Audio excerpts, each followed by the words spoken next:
Imagine you're sitting beside a campfire almost 10,000 years ago. The sun has disappeared behind the hills, the air is getting colder, and the only sounds are crackling wood and distant animals moving through the darkness.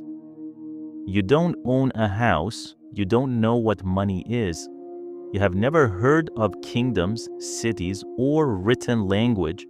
Your biggest concern is surviving until tomorrow. Then something strange happens. A member of your tribe picks up a piece of fruit that has been lying on the ground for days. It smells different, sweeter, almost alive. They take a bite. Minutes later, they're laughing louder than usual. Their movements become slower.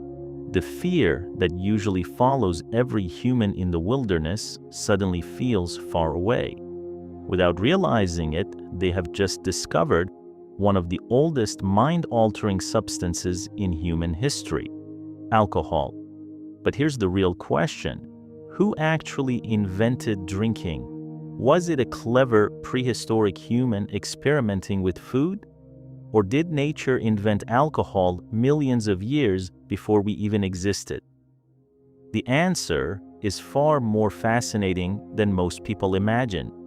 Long before the first villages, before farming, before the pyramids, alcohol already existed. Yeast, tiny microscopic organisms, naturally convert sugar into ethanol whenever fruit begins to rot. This process has been happening for tens of millions of years. Forest floors were filled with naturally fermented fruit, and hungry animals often stumbled upon unexpected intoxication. Modern elephants have been observed seeking fermented fruit. Monkeys willingly eat overripe fruit containing alcohol. Birds sometimes become so drunk from fermented berries that they struggle to fly. Humans didn't invent alcohol. We simply joined a party that nature had been hosting long before our species appeared. Scientists even suggest that our ancestors may have developed an evolutionary advantage by detecting the smell of ethanol. Ripe fruit meant calories, and calories meant survival. In other words, your distant ancestors may have been biologically programmed to notice alcohol before they even understood what it was. But accidentally eating fermented fruit is one thing. Intentionally making alcohol is something entirely different. And that's where the story becomes much more interesting.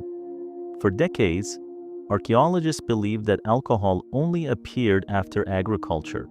The logic seemed simple. You need grain to make beer and grapes to make wine. Farming came first, drinking came second. Then archaeology completely shattered that idea.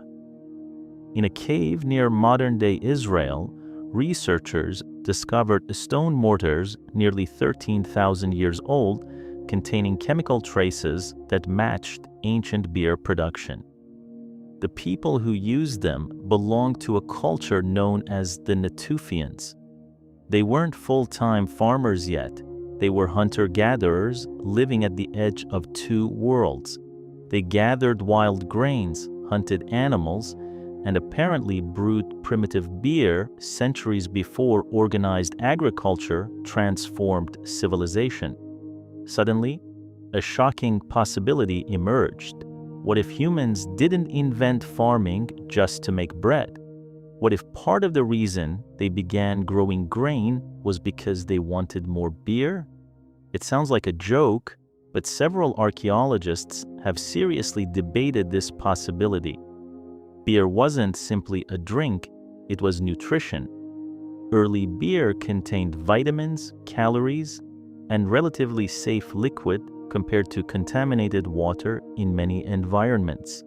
It also became something much bigger than food. It became culture. Imagine standing in a prehistoric gathering where dozens of families meet after months apart. Fires burn through the night. Meat roasts over hot stones. Someone passes around a large clay vessel filled with thick fermented grain. Everyone drinks from it. People sing, dance, celebrate births, honor the dead, arrange marriages, and settle disputes. Alcohol wasn't just changing the chemistry inside the brain, it was changing human society itself. Researchers believe shared drinking rituals helped strengthen trust between unrelated groups. And trust created alliances. Alliances created larger communities. Larger communities eventually became civilizations.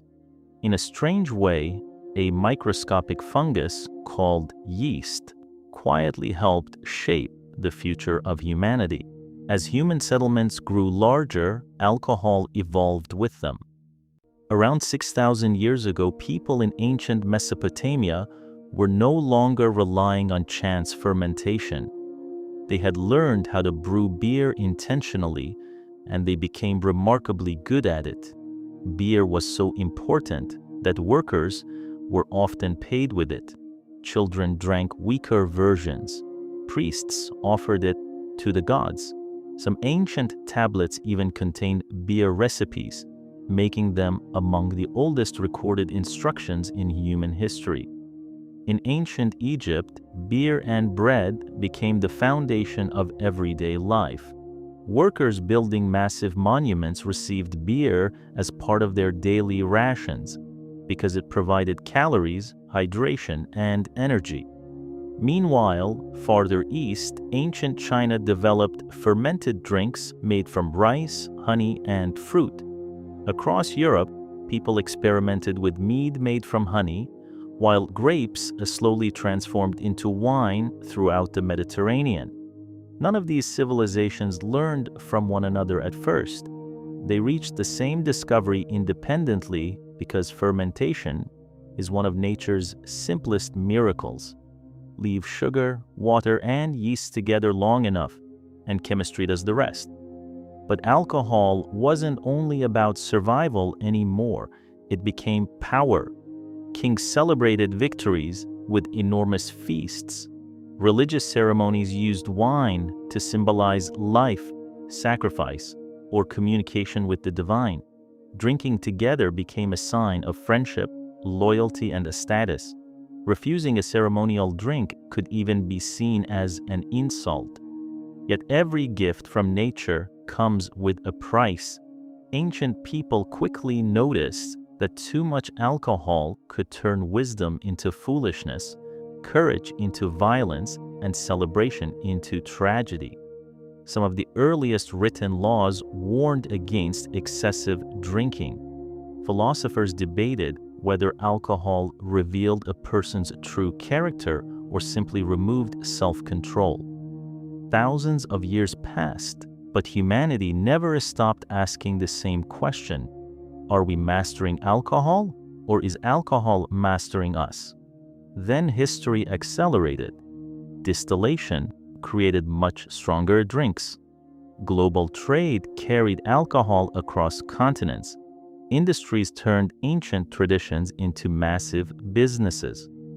What had once been shared around a small campfire by a few families became a product sold to millions. Advertising transformed drinking into a symbol of success, freedom, and happiness. The drink itself had not changed. Human society had. And yet, beneath all the technology, all the skyscrapers, all the smartphones, something remains exactly the same as it was thousands of years ago. Every time people raise a glass at a wedding, celebrate a victory with friends, or quietly reflect over a drink after a difficult day, they are participating in a ritual older than written history. The faces have changed. The languages have changed. Civilizations have risen and fallen. But the simple act of gathering together, sharing fermented drinks, and searching for connection has followed humanity across thousands of generations. The first person who tasted naturally fermented fruit could never have imagined modern cities, restaurants, or supermarkets. They were simply curious. That small moment of curiosity became part of one of the longest cultural traditions our species has ever known. So the next time you hear someone ask who invented alcohol, the answer isn't a king, a scientist, or a brewer. It was nature. Humanity simply discovered it, shaped it, celebrated it, feared it, and carried it through every chapter of civilization. And maybe that's the most remarkable part of the story. Alcohol isn't just the history of a drink, it's the history of us,